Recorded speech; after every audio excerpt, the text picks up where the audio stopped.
Yes. Oh, that was so good. Oh my gosh, that was awesome. Thank you so much. Looking forward to that show. And then we'll kind of come back to that towards the end, but let's just kind of get into the nitty-gritty. Hmm. Who is Nyshelle? What's her journey? And how did you get to what you're doing now? Musicals and shows. And did it start at 3, you said? So yeah, my passion for music has always been around for a minute. I come from a musical family. My dad sings, my mom plays keys, was in the band and all of that. It's kind of one of the things when we come together, everybody kind of, hums one thing, you add on and we kind of spread out. But as far as me studying music, I was in choir up and, all the way through middle school. I got to middle school choir, and that's when I came in touch with my mentor, Miss Calva Sue Scott. She's no longer with us, but it was in that moment she kind of put that bug in my ear and was like, you can do this, you can go to an art school and major in music and do that. And I was like, no. My dad was like, I'm going to Townview, I'm going to do science and engineering, I'm good at math, that's just what I would do, I'll get a job, that's just the easy way. She was like, yeah, but you're going to spend your life basically just kind of working, not really doing your passion, living or inspiring. You're just going to be just working. And is that really what you want to do? I was like, you're right. No, that's not really what I want to do. So she Hmm. said, why don't you try Booker T? The Magnet Fair is coming up. Why don't you try Booker T? You can look at Townview, but just look at Booker T as well. I went to their room and they had this whole thing set out. They had some kids from theater doing skits. They had they showed videos of their musicians and their dancers and things like that. And I was like, whoa, I gotta go there. That's where I want to go. So I went, and actually I auditioned for voice and piano because at my middle school I did piano and voice. And I didn't make it in for voice. I actually did not, because she was like, I have a feeling, she was like, you want to do voice. I understand that, but I'm hearing something in your tone and in your performance that classical singing might not be your thing. Like, yeah, you could train, but as far as you enjoying and get the most out of this school, choir might not be for you, because at the time they were really surrounded around opera and things like that. Right, right. So she said, do you know how to play an instrument? I said, well, I can play piano. She said, audition for piano. There are some ensembles like jazz singers and things like that, and you can grow vocally in the area that I think you would want to do. So I said, okay, I'll do piano. All right, I'll do Okay. piano. And like she said, I auditioned for the ensembles and ended up getting into jazz singers, which you talked about in the bio. Never sung jazz ever outside of At Last, maybe by Etta James, and that's barely jazz. Hmm. But Mr. Ellingson was willing to work and willing to share and kind of shape us. He was like, if you're willing to learn, I could teach you to sing anything. So I was like, okay, cool. He shaped that group all the way. We went to Monterey. And it just took off from there. It was like we were jazz singers. These little Hmm. group of who didn't know we're jazz singers now. And that is how we ended up showcasing for different events and things like that. I came in, we do a college showcase there. Berklee College of Music was there. Honestly, I hadn't heard of them before I even got into Booker T or got Uh-huh. into jazz singers. Because like I said, my mind was like, I'm going to go and do engineering. This is fun. It's getting me through high school, but I'm not really sold on this being a career. Uh-huh. And so Mr. E was like, look, Berklee, I think you'll do well there. He was like, they have a great jazz program. I think you'll do well there. And there's some other things like musical theater that you've been talking about that you want to do. It's a contemporary school. You could just soak it all up. The only thing is you need money. So he was like, Right. I'm going to work with you on auditioning so you can get some money so you'll be able to go. Because he was like, I think she'll do well, but it's pretty expensive. So I would call it Mr. E's boot camp. It was at that Okay. moment where he got me being serious about it. He'll send me little things to learn how to scat, or he'll really get on me with the sight reading. I wasn't in choir, and the last time I really did solfege was a while ago. But he was like, Hmm. I can get you enough, caught up enough to where you'll nail the audition and things like that. And And we'll obviously work you on some nailed it. numbers, and it worked. Literally, it worked. I went Yes. to Boston for my audition. And I remember I was so nervous. My dress was open on the side. It seemed like it was the worst day ever. Oh no. Like my dress wouldn't zip or whatever. I went in there and we just nailed it. And I swear I was like, I don't think they might not call me back. I was like, probably not. I mean, I did well, but not. I don't feel like I nailed So it. you auditioned on a jazz tune. Yeah. I auditioned on Jazz Soon. I sang softly as in a morning sunrise. And then they asked me, they were like, do you know any other tunes? And I sang One Night Only from Dreamgirls because I was practicing, you know, the show and things like that. So I said, okay, I'm practicing this number. Let me do that one. Uh-huh. So that's why I was like, it was literally, I felt like off of a whim or kind of like unprepared. But I guess that if they gave me a number, I was ready to sing. They gave me this, try this, and I was ready to pick that up. So I auditioned on a completely different jazz tune, which back home I mainly did like gospel and things like that. So it was very different. But like I said, he took me through a boot camp to kind of shape me to do a jazz audition. They called me back. I remember I got the letter and I was like, Mom, I got the letter. Oh my God. Yeah. And then along with it, I was like, oh, I got a scholarship, not the money too. So it was Yes. like, great, we can go.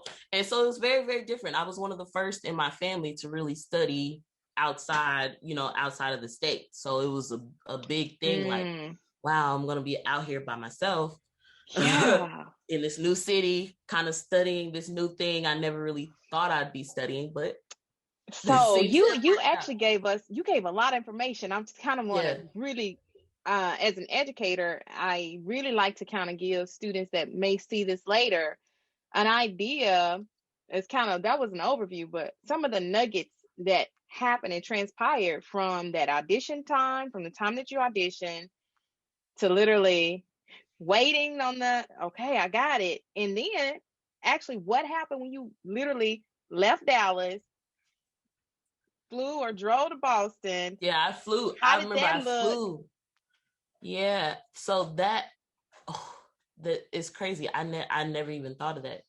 Going to Dallas, I remember it snowed when we were out there. My mom, it snowed. It got down to like -19.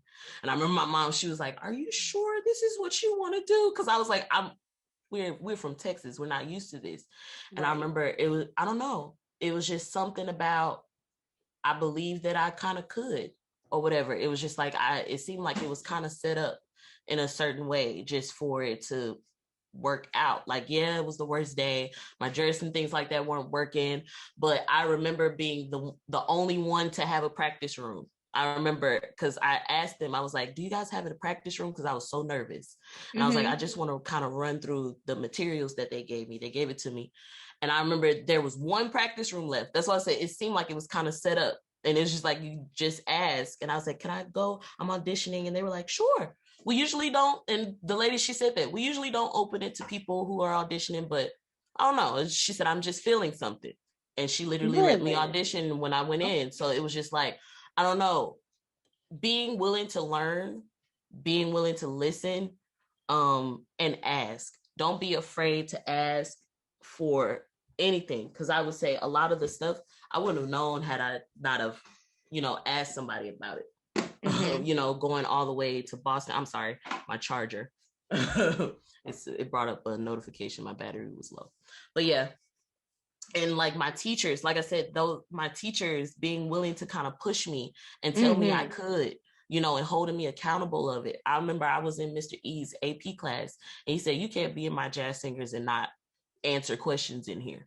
So it was just like holding me accountable, understand you said you wanted to go somewhere, so do the work to get there. Even if you're not sure, you said you don't want to do engineering, so you need to put the work in to do the thing that you actually want to do. What did that work look like for someone that may aspire to do this, but have a perspective on how much time and what type of preparation it took? Oh, it took always kind of being on, even out beyond the school. At the school, it wasn't enough time. Like our class periods were maybe 50 minutes at the time. So it was like, it wasn't enough time. You had to be willing to study outside of, like, take the music home. Look at it, go over it, listen to that part over and over again. I remember he would tell me, you need to do it 3 times correct before you move on to the next thing. And I realized it taught me consistency. When I go into the rehearsal, or sometimes I may not have enough time, for them to have me figure it out. Like they might, let's hear this again. Okay, let's run through it again. Okay, let's run through it again. That comes with listening and being consistent in your practice. And it wasn't all, I didn't just pick it up immediately. Some of that stuff he had to make it a grade for it to kind of be motivating to me. I was young. And then eventually when you get to college, you'll see the benefit from it and it'll come kind of second nature, which I'm happy that he did, because I'm happy that he kind of sent me things on my own and kind of to work on my own in this whole boot camp thing. Because at Berklee, that's what it is. It's not everybody. Yeah, people are sharing things with each other, but you're kind of on your own. If you want to do a show, you have to set it up. If you want a practice, if you need to practice for a show, you need to go and book your practice rooms. You need to set up your rehearsals. They kind of treat you as like the artist. You do it. Like, yeah, we're here to ask you questions, but you're here to do it yourself. And honestly, had he not exposed me to that in high school, I would have drowned. Now, did he do that just for you? Was it a specific boot camp on the side, or was it was for all of the jazz singers? If you were in jazz singers, if you were a part of jazz singers, especially once we got to where we were moving and going around, things like that, he was like, if you want to be a part of this, this is the type of expectations that I have. If you do not want to be a part of that, there's another group for you to be in. But he just was like, when you guys first came in, you weren't jazz singers. Now you're jazz singers and you want to be here. These are the things that you need to do to progress. Like it was an expectation for all of us, because he was like, if we weren't tight, if we weren't right, like if I could hear you, it's all going to be off. We were an ensemble. So it was expected of all of us. I remember I was in that group. Miracle Foster was at the group at the time. Elliot Skinner was in the group at the time. If you know of them, but yeah, we all had the same type of thing, and some people didn't make it. So everybody had this boot camp and assignments and expectations, but you were piano, so you had to do that and study your piano. So some of them were they were able to transfer a lot of their things because they were in choir as well. So it would kind of continue for them.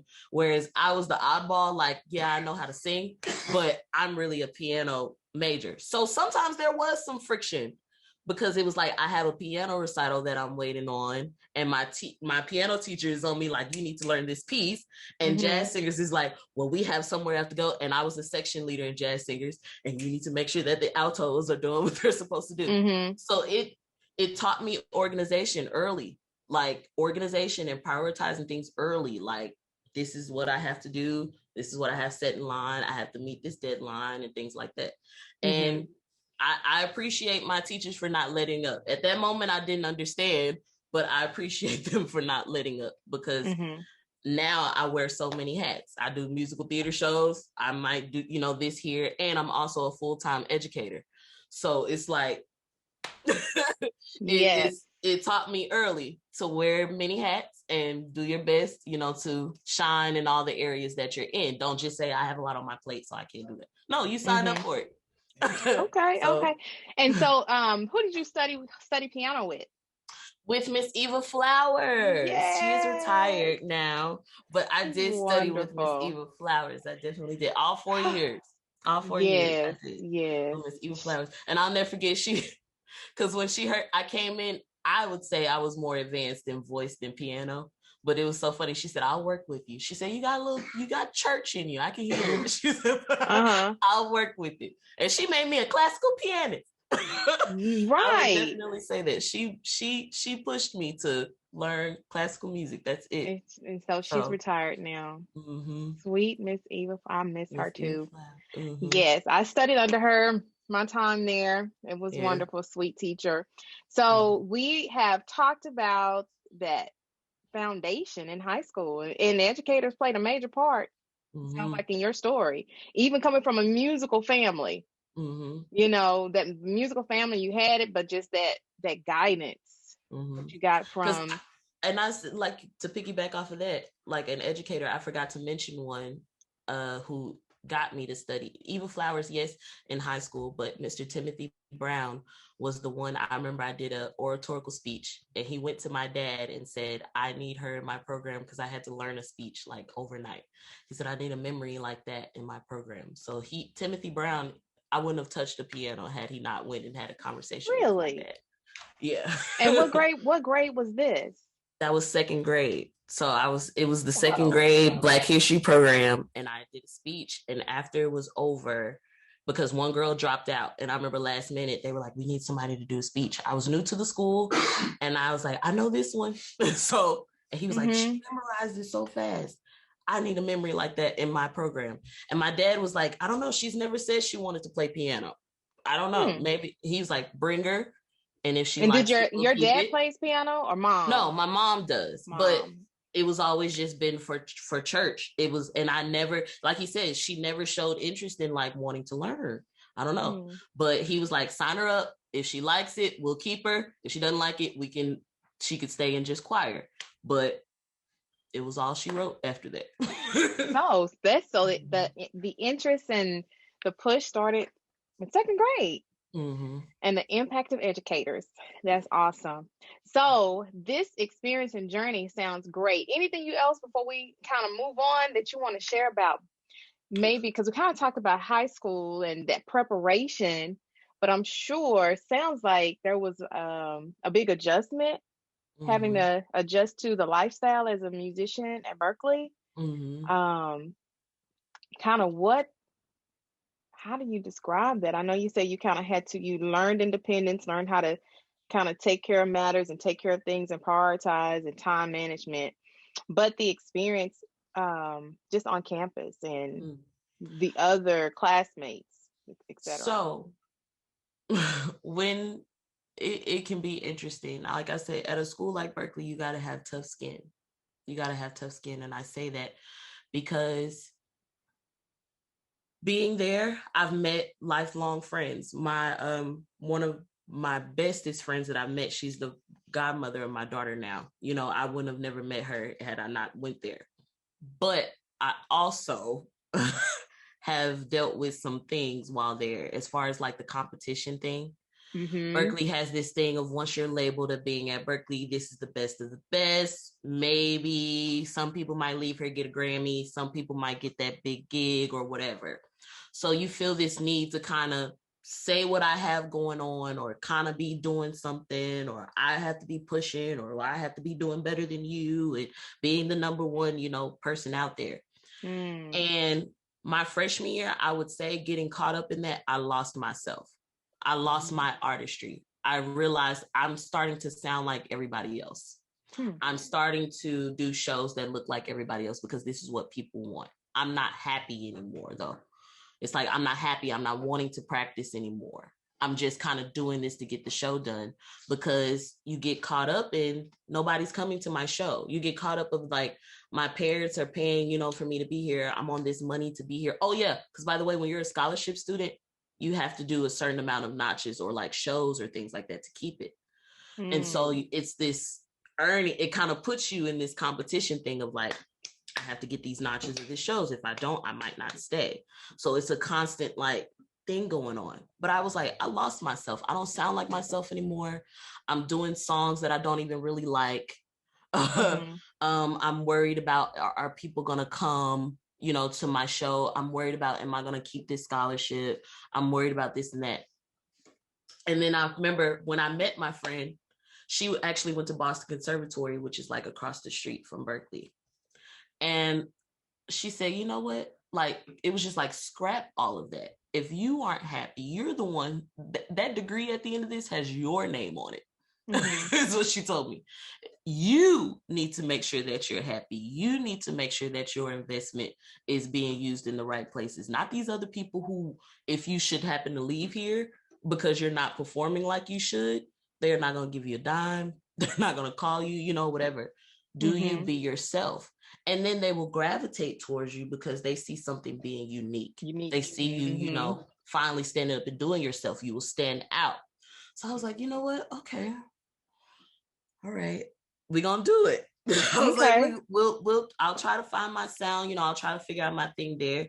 And at Berklee, when you're a singer, I noticed the main thing is like to get up and do concerts or things like that. That is where I truly found my lane of musical theater. It was rare, for me to want to do musical theater, but it was like, I can do something different, be in a different, lane. This program, it wasn't as big at the time, but it was like, it's something that's not just standing up there doing a concert. I've done that before. I've been doing that as I feel for school programs for years. I want to grow and actually learn here. So it's like, don't be afraid to do something different, because people talk, they talk like, why are you going to that class? Nobody's over there, or such and so teaches that, and he may not have the credentials or whatever. As many people might not know him, but it's just like, I don't know, because I want to do, y'all aren't growing, you're popular. Yeah, you might have 200 seats at your show, but you as a musician aren't growing. And so it's like that constant coaching of yourself. You have to coach yourself. You have to trust your gut and do you, no matter what. And I promise, eventually, even if you're up there by yourself, the few, they'll understand, and the word will get out, to everybody of what you're on and that new thing that you're on. And you never know, you'll find different people who you didn't even expect. It was some people who I was disappointed. And that was once you kind of got back to yourself and said, okay, let me be comfortable in doing it my way. Let me do it my way. Let me do it my way. And then from there, it was like, you know what? I actually do well on musical theater. I didn't know much about musical theater, but I actually do well. The dancing, and things like that, and all involved. It's like, oh, okay, I've kind of found my little range and my little melting pot. And it actually ended up being my saving grace once I got out of college, because to be truly honest, I knew I wanted to do music, but I didn't know exactly how. It was like, I have all these talents. I have all these ways.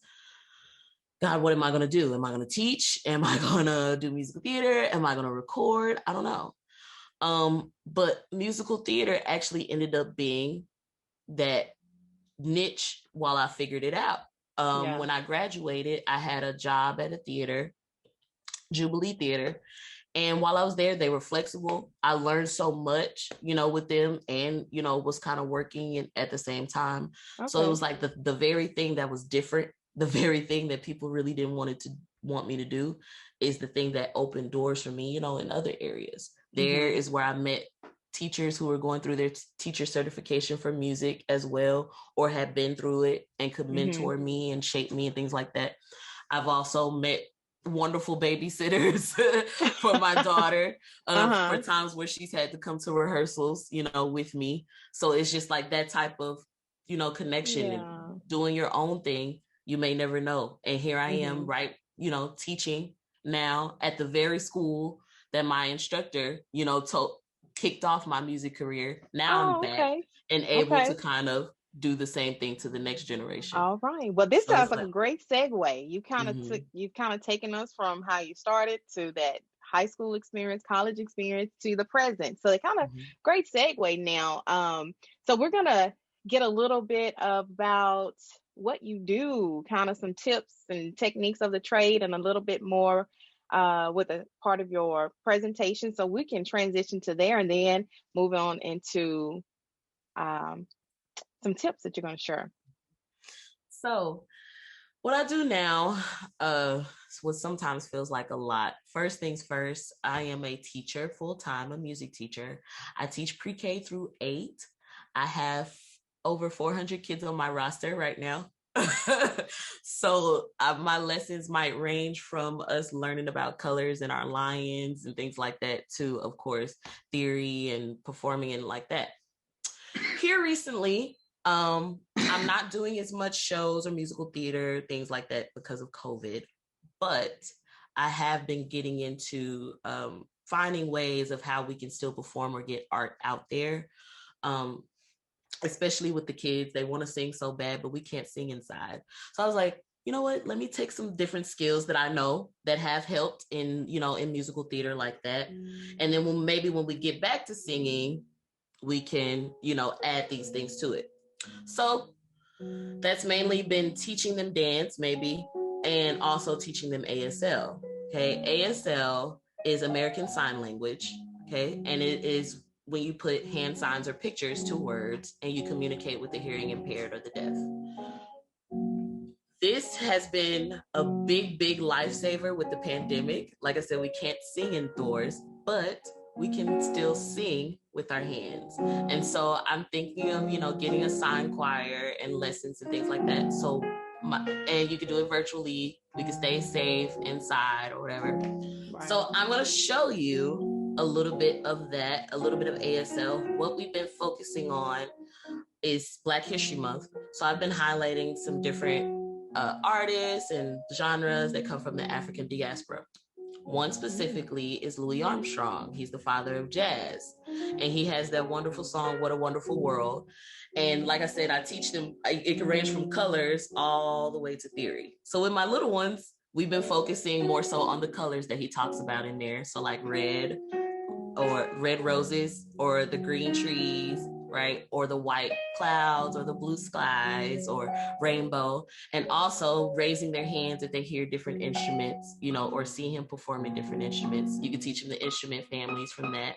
Like Louis Armstrong plays the trumpet, which is in the brass family. So they could kind of review like that. And they'll learn a new skill, ASL, which they're like, oh, that's so cool. They go and they're showing everybody, like, look at this song I learned. And they're singing, but in a new, different type of way. So this is What a Wonderful World in sign language. And then I'll kind of sing and perform at the same time. So the sign for I see is like you take your peace sign and you go up to your eye like that. I see, yeah, see. And then trees, you're going to have your hand out like that and go up in trees. Yeah, like that's your trunk. These are the branches and the trees. Yeah, trees. Green starts with the letter G. So this is the G in sign language. And you'll just shake twice. Damn. So I see trees of green. Yeah. And then it says red roses too. This is the sign for red, red, red, red. So you're at your lip and you just go red. Yeah, just straight down red. Roses too. Roses starts with an R. This is an R in sign language. I know my kids, they joke all the time. They're like, that's the bathroom sign. I'm like, no, it's not. It's an R in sign language. And you smell the roses. So you're going to tap each side of your nose. That's red roses too. Yep. Okay. So try to put that little part together. I'm going to say, I see trees of green and red roses too. Awesome. So I see them bloom for me and you. I see. And then bloom, when you bloom, the seed, it goes from the ground all the way to the top. So this is like your hole. That's your seed. And you're just going to bloom all the way up. Yeah. So bloom, bloom. I see them bloom. And then me and you. Point to yourself for me and you. Yeah. And then you say, I think to myself. Because when you think, you know a little bit of information. So make sure you have one, like I think so. You could tap or you could twist, whichever one I think. To myself, this is what. You're just going to have your hand out like that. The other hand is going to be up, pointing to it. And what? Just kind of like how you did for red. You're just going to bring it here and go, what? What? Wonderful. Like you're raising the roof. Wonderful. And then world. This world starts with a W. So this one's going to be like your sun, whichever hand, and the other one's going to come in and surround like the planets or the solar system for the world. Yeah. So that's the whole first verse. We'll try that part. It says, I see trees of green, red roses too. And then I see them bloom for me and you. And I think to myself, what a wonderful world. Awesome. Yeah. Second verse is real close. So I see skies. You're going to just go across the sky and your hand is going to be in a blade like that. So I see skies. Blue starts with a B. And and you do the same thing like how you did with green. So skies are blue. Clouds. This is clouds in any shape. Clouds, clouds. White, you're gonna come to your chest and just pull like you were pulling a string. Bright, this is bright, like your headlights are really bright. Yeah. This is day. And you're just gonna go day, day. Yeah, like the sun going across. And then the dark, night. So it's like the sun going down. Yeah. So I see, put it together, I see skies of blue, and clouds of white. The bright, blessed day, the dark, sacred night. And the same thing. You think to yourself, what a wonderful world. I think to myself, what a wonderful world. Right? So you can do it along with me. I'm going to sing and kind of perform the signs together.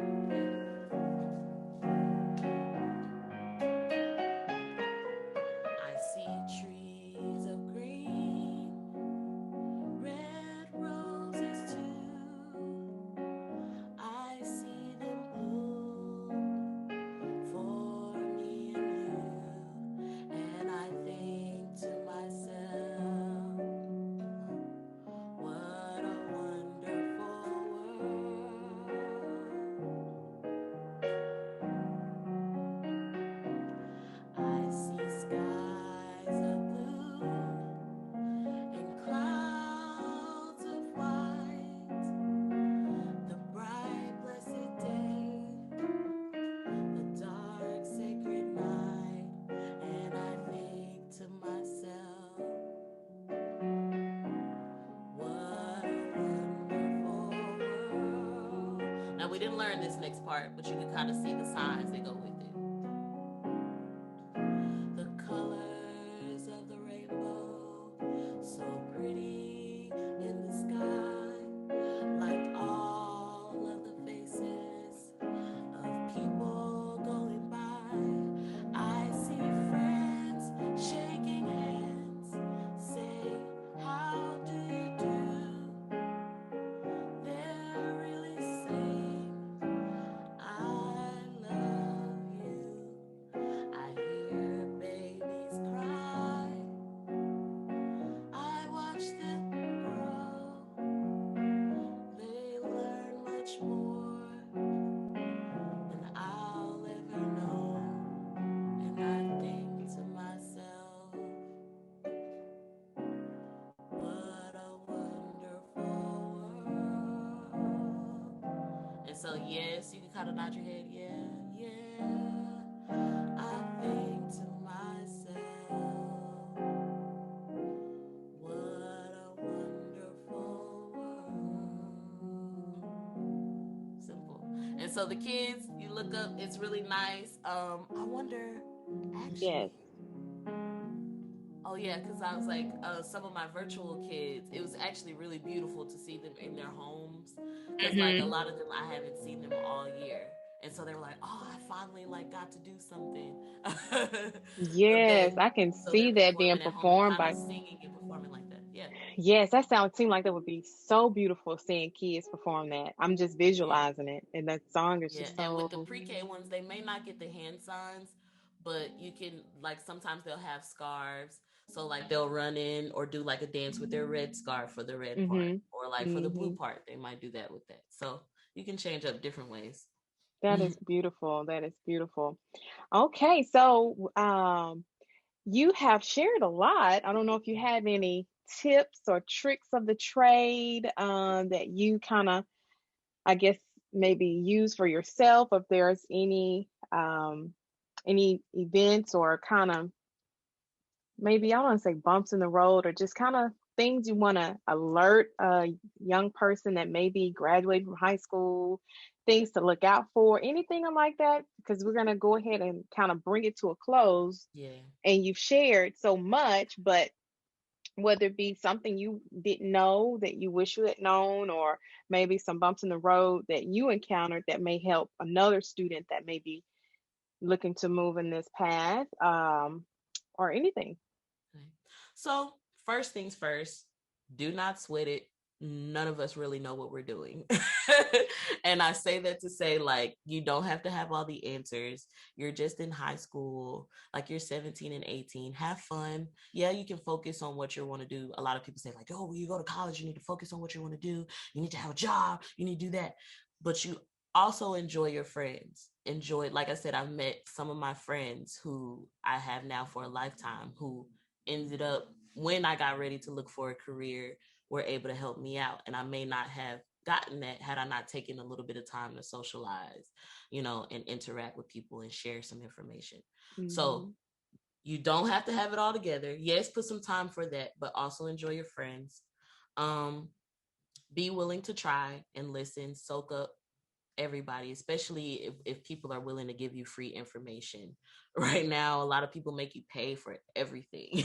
So if Mm. somebody is willing to give you free information, like your teachers, like my teachers were, soak that up.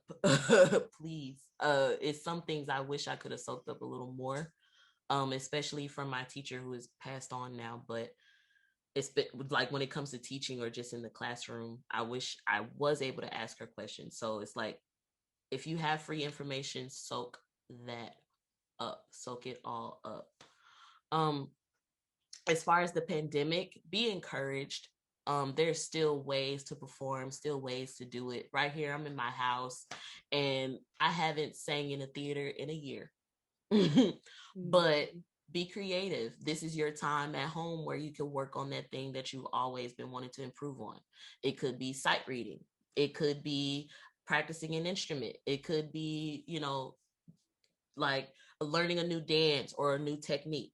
You have nothing but time right now in the pandemic. Like, yes, you may look at it like nobody can see me. Yeah, but you have all the time in the world to practice. So on a positive, end, be creative. Yeah, you may not be able to sing, but like I said, teach them ASL, teach sign language, or learn to dance. Right now for my girl, I taught the kids about form, by just for on the A section, have a tambourine on this section, or have a scarf on the B section, and then Mm-hmm. dance on the C section. So it's like, be creative. Yes, it's not normal. You might not be able to have as many musicians as you're used to. A lot of it might be virtual, but it can still be done. So be creative in that, in that type of way. If use your time wisely to learn a new skill, and also rest. When you're doing all of that, rest, enjoy this time off, because when it does pick up, being a musician, you have to be on 24/7. Like we eat by the day. We have to be on. So it's just like, enjoy your rest time, but when it's time for action, like I said, be attentive and soaking all of that up. There is money in arts. And I will say that a lot of people tell you to shy away from studying Uh-huh. arts. There is money in arts. Like I said, I have multiple streams of employment from arts. I teach full time. I work at a theater. I sing at a church. You can work with kids. There's multiple ways that you can work it. It might not be, everybody is not going to be the Beyonce. But when you Mm-hmm. see the industry, it's a whole lot more people in the industry than just Beyonce. And she wouldn't be who she was if she didn't have the team behind her.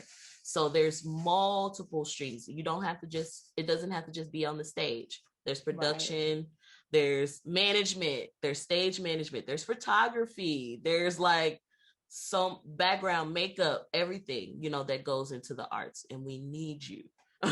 We need you. Right. So look into that, beyond just your choir or your band. There is money, there is opportunity in studying the arts. And I'm a firm believer in that. Yeah, that's good stuff. Yeah. That's Yeah. true. I'm I I, think a I'm a lot of firm. kids see what's up front and center, Mm-hmm. and it takes them, I think, to experience it or have a teacher or someone to show them everything that it takes to get a production from beginning to end. Mm-hmm. I think Like, people will be amazed at how much goes on in the background just to get to that final production or that final and show many or of that those final artists, they don't product. even come in until like a couple of days before. But meanwhile, these people have been working on this stuff Working. for months. And they Right. won't, they don't come in until that end. That's what I'm saying. So there's multiple things, even in this community right here in Dallas. Mm-hmm. People think, oh, you have to go to New York, or you have to go to Atlanta. People say all the time, Nyshelle, why did you come back home? Because they look at it like, you went to New York and Boston. Why did you come back? This is not a major city. I'm like, y'all have Grammy Award winning artists right here in your backyard. Yeah, Yeah. they're not on TV, but you have the very people in New York right here, and it's a whole lot cheaper. Mm-hmm. It's a whole Yep. lot And cheaper, way of living, and people here. It's your home, so it's yeah. like don't be afraid of, if you do decide to leave or do decide to go to New York. Don't worry about the backlash if you should decide to come back home. I tell people all the time, Erykah Badu has had a long career and has been right here Right here in in Dallas. Dallas, Texas, the Yes, whole that's time. true. That's true. So don't be afraid That's a to good come back home. segue to talk about your program and Yeah. things that are happening right here. As we get ready to close out, I cannot thank you enough of taking your time and volunteering with us here. Inspire is here for young people, and that's what we're here to do. And you have definitely said some things that were inspirational. Mm-hmm. So you were talking about being here at home. Let us know about what you're doing, where you are, your products, things you've done, if there's ways people can find you, follow you, all that good stuff. Okay. So I am planning a show at the Black Academy of Arts and Letters. It'll be March 5th and 6th at 7 p.m. It's, as far as in person right now, like I said, with COVID, it's very limited seating, but I do plan on streaming from my own handles, and I can give that to you to post later on. But that is I Am Nyshelle. Simple. I'll be going live from there for you all to see that. Many of my performances are still going to be virtual, but if you would like to see my kiddos, I am the proud fine arts director at Harry Stone Montessori Academy. It's Yes. behind Zumwalt Middle School and down from Veterans Hospital. Here lately, we're working on virtual things like that, so that's where my main thing is. My main Okay. priority is right now. But that's still part of my art. Teaching the next generation is still part of my art. So teaching them their skills and their techniques, you'll be able to see that. And catch me, like I said, around the community. I'm at Friendship West every time. I might pop my face in. Nyshelle and Cole on everything. And then I'm there. So Okay. that's really it. Awesome. Well, we're looking forward to hearing and seeing and following and keeping up and supporting. And I close out all of our master classes by saying thank you, as Inspire is here to inspire youth to explore the world of music. You all, thank you and have a good day.